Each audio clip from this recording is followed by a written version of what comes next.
The 2010s were honestly one of, if not the most transformative periods in rap. This era brought about so many new stars that really changed the landscape of the game. I mean, we let Lil Pump become one of the biggest rappers of 2018. Literally anyone could blow up. But one of the biggest tests of time in the world of music is longevity. Not only being influential in creating hits, but leaving an impact that allows you to really stick. Sometimes artists reach a point where they have to beat the falling off allegations, and Chance the Rapper is no exception, so I wanted to talk about it. Every come up has a pretty good story to go with it, and I'd say Chance has one of the best. He was born and raised in Chicago and grew up on the city's south side surrounded by music. Chance grew up hearing music from Sam Cooke and Michael Jackson, who, fun fact, I was absolutely scared of until about the age of 14, partially because of Thriller and white Michael Jackson. He was introduced to hip-hop when he heard Through the Wire on the radio, and from then on, Chance has pointed to Kanye as a major influence and a big reason for him starting his rap career. He attended Jones College Prep High School, where he formed a rap duo in his freshman year with a friend named Justin, who went by JMC, and called themselves Instrumentality. But most of the music they made was really for the two of them and their friends. In 2011, during Chance's senior year, he was suspended because of marijuana possession on school grounds. With his newly found free time, he decided to finalize a project that he had been working on for a little while and released his debut mixtape 10 Day, with the title being inspired by the length of his suspension. It's honestly a really solid project and a strong career opener, with some of my standout tracks being Windows, Brain Cells, and Prom Night. By ignoring the pushback from some of his teachers who tried to squash his wishes to pursue music, Chance was able to release a mixtape that was a hit. It was also Chance's first time running solo, and he was able to show that he'd be well off on his own, and his dreams of being in the music industry started becoming real. He already started getting attention from some music labels, but something that Chance has always talked about is how much he values his independence as an artist and not putting a price on his music. So you signed to a label? No, not at all. No. That's a big deal. People were you supposedly have people courting you. Yeah, who's courted you? Man, I don't want to drop names on these niggas. I gotta stop cursing on the radio. No, I mean, I think it's just like, to a certain extent, I think all the labels think it's much easier to grab artists, and it is for the most part.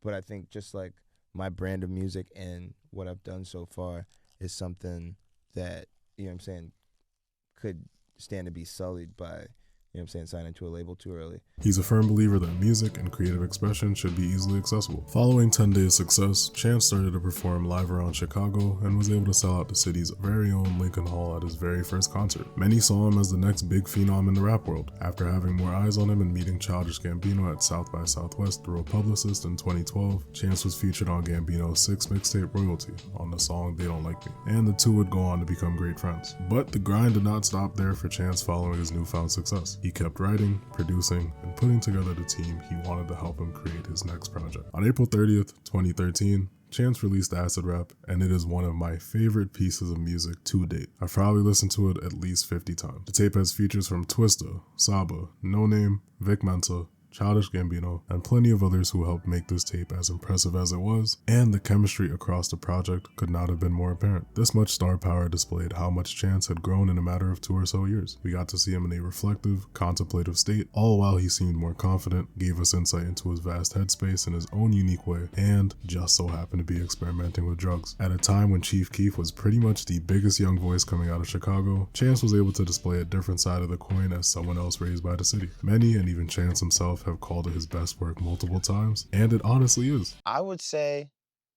to me personally, the best album of all time, Acid Rap.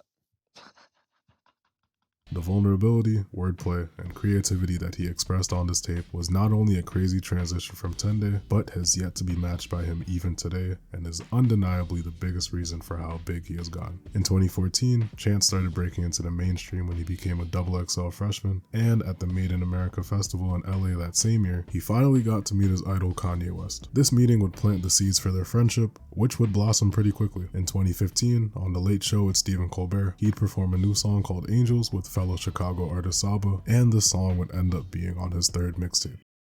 Now we arrive at 2016, the year everyone talks about as peak everything, and it was also the biggest year of Chance's career. Acid Rap was a huge gateway for a lot of new opportunities that opened up to Chance, fully bringing him into the mainstream. Following his second mixtape, Chance played a big part in the development of Kanye West's seventh studio album, The Life of Pablo, after the two got closer. He had a hand in writing the tracks Father Stretch My Hands Part 1, Feedback, and Waves, having a scrapped verse on the song, and even causing the album to get delayed because he insisted that the song made the album's final cut. He's featured on the track Ultralight Beam, which he also helped write, and his verse is one of the many highlights of the album. His third mixtape, Coloring Book, dropped on May 12th, 2016. This album came at a time when we could see another transformation in Chance. He had fully embraced Christianity and recently became a father, with the influences of both being clear throughout the tape. When Kanye made Jesus Walks back in the day, he touched on how mixing his faith with his music would be looked down upon and potentially cause a decline in his listeners. But Chance proved him wrong and stamped it with one of the strongest entries to show it. That vibrance that you found on Acid Rap increased tenfold with his album, and the cover art perfectly encapsulates the vibe that it gives off. Pure bliss that makes you feel like you're among the clouds on the mixtape's cover art. Since he proved himself to be such a rising star in the industry, Chance was able to have features on his album from Kanye, Future, Lil Wayne, T-Pain, Young Thug, Lil Yachty, and many more that made this another monumental moment in music from Chance. This is the era where I remember seeing Chance everywhere. He was a part of tribute performances, hosted SNL, various festivals, commercials, had a Billboard magazine cover, and even held a world tour. Mans was everywhere. He also went from tagging along on the tours of Mac Miller and Childish Gambino to hosting his very own magnificent Coloring Day Festival in his home city of Chicago, and attendees were able to catch performances from artists like Tyler the Creator and Kanye, who made an appearance as a special guest. 2017 was also the year of the 59th Grammy Awards ceremony, and Chance walked in with 7 nominations and ultimately left with not 1, not 2, but 3 Grammys. If he had somehow decided to end his musical career at that point, I don't think it would have been crazy to stamp him as having one of the best runs of all time, especially as an independent artist. He managed to make history as the first artist to win a Grammy without selling physical copies of his music. This year, the Grammys meant a lot as Chance not only made history, but saw the culmination of all his efforts become a reality. And you know, with all these successes, you come to a point where all you can ask is, what can stop him? And the answer is Chance himself. And marriage, but mostly Chance. Chance's debut studio album, The Big Day, dropped on July 26, 2019, and it was a big event at the time. However, before we speak about the album itself, we have to talk about quite possibly the most important person in Chance's life, his wife Kirsten. They've known each other for a very long time, having met when they were just 9 years old. They officially got together in 2013 and had their first daughter together in 2015. In 2018, Chance proposed to Kirsten in the presence of friends and family at a barbecue. They got married later that year and had their wedding in early 2019. And that's what the album's all about, his big wedding day. I was so excited to be there for a new Chance album, but I'm just going to flat out say that this album was one of the biggest disappointments in music, especially riding off of the impact that Coloring Book had. I was ready to support Chance from day one, but I didn't manage to get through the whole album. I had not listened to the whole project until deciding I wanted to make this video, which wasn't enjoyable. Of course, in this beautiful sphere known as the internet, Mr. Bennett was dragged through the mud for the album. Believe in yourself the way Chance believes this album is good. Chance the Rapper gave us Acid Rap. That should afford him at least 5 bad tapes without slander. He earned the right to be trash if only for a little bit. Chance the Rapper. Bro needs to redeem himself after releasing that horrible Big Day album. The Big Day is a top 5 worst album rap in history. Chance raps about hot showers. Dude is whack, but no one in America plays Chance the Rapper. If Coloring Book was like Guardians 3, The Big Day was like Secret Invasion coming out a month later. Great aspirations and intentions, but executed in a way that was an utter failure. As a fan of Chance, it was disappointing. I can never shame an artist for being experimental because he clearly wanted to do something different with this album, and making it was a spontaneous decision by him. It was made to mark a new period of his life. He got to show us how much he loves his wife, as he mentions it over and over. Oh, I love my wife. I love my wife.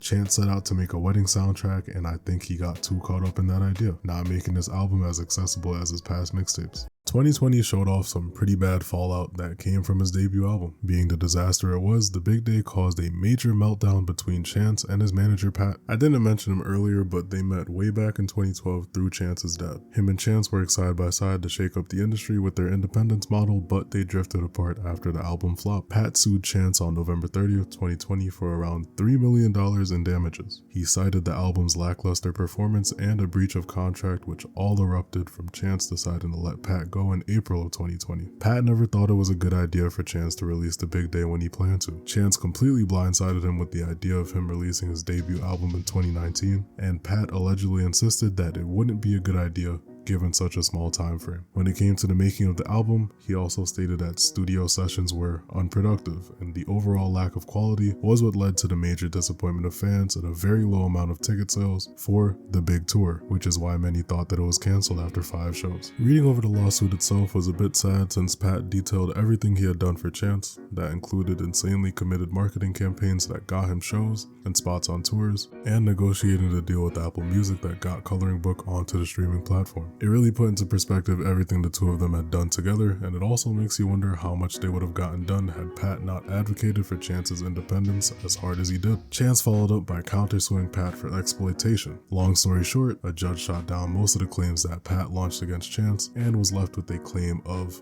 unpaid commissions. I couldn't really find much else on the whole situation, so I just assumed that the two of them reached some kind of settlement. After this new vacancy, Chance decided that it would be good for his dad and his fellow rapping brother Taylor Bennett to manage him. Chance also got himself caught up in the storm of politics in the form of Kanye West's presidential campaign. He voiced support for his good friend multiple times, but I think it's just a lane that Chance should stay out of. He asked Twitter to explain to him why Joe Biden would be better, and if they were more pro-Biden or anti-Ye. The internet clowned him again, and he ultimately said that although the chances of Kanye winning were insanely slim, he was mostly in support of black liberation. However, his and Kanye's relationship strained a little bit sometime in the summer of 2020. This was around the beginning of Kanye's Donda era, while he was campaigning and working on a new album. Shameless plug, check out my Being a Kanye Fan video.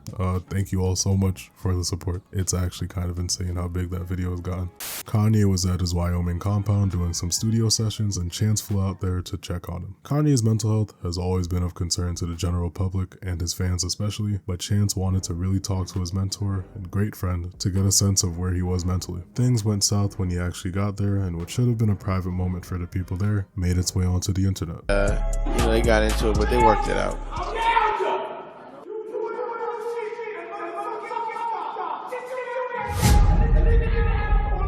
This was the man that Chance idolized since he was a kid, who he managed to become great friends with and snapped at him with the whole internet being able to see it. The two of them were able to smooth things over according to Chance, and he didn't fault Kanye too much because he understood that his mental health is a constant struggle that he faces. Present day, it really is a toss-up whenever I hear anything Chance related. On March 5th, 2021, Chance premiered a music video for the song The Heart and the Tongue. It was only released on YouTube, and there was a considerable difference in the energy that he came with. Chance flipped a different switch compared to what we got with The Big Day, rapping like he had something to prove, which, in all fairness, he kinda did and still does. We got some nostalgic lyricism paired up with some simple but satisfying camera work in the music video itself. He started releasing writing exercises where he sees what he can come up with to flex his rapping chops. In 2022, he stuck with this theme when he dropped the song Child of God and reunited with Vic Mensa on the song Wraith. Following that, he released A Bar About a Bar and The Highs and Lows, a collab with Joey Badass. He did an interview with The Breakfast Club and addressed some of the impact that The Big Day had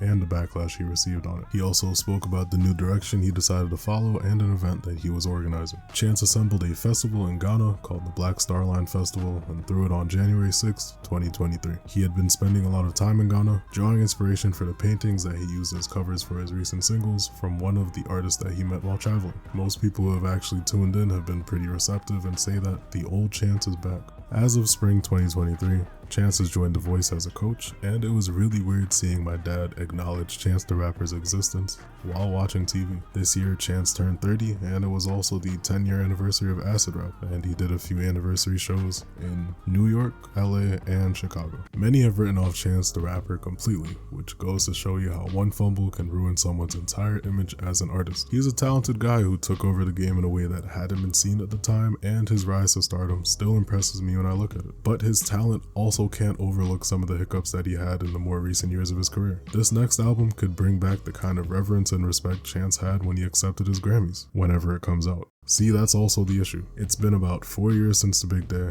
and about 2.5 since this pseudo rollout has started, but there's been no concrete timeline for when the album can be expected. I think Chance wanted to show that he could make it on his own with the way that he handled The Big Day, and because of that, skepticism is at an all-time high, but he seems more focused on seeking out redemption. Do I still enjoy Chance as an artist? Yeah, Acid Rap is a generational mixtape that played a huge role in me loving music as much as I do. Do I think Chance has to go take a tab of acid to be good again? No, of course not. Even though some people do, which kills me. I just worry that he's trying too hard and falling into that lyrical, spiritual, miracle rap to look good. Cause if y'all ain't never heard a Christian rapper, I'm about to take it there. Cause when I'm about to doodle bob, me hoin yoin, me yoin, and erase this square. It sort of comes off as overcompensation for the big day. I'll definitely check out the album when it comes out, but until then, take care of yourselves and have a good one. You be in Miami with your family, those your brothers, ayy. When we split apart, there's the love between our mothers, ayy. No, we ain't together, but whatever, I still fuck with you. Used to get the numbers, selling flights to get them dirty blues.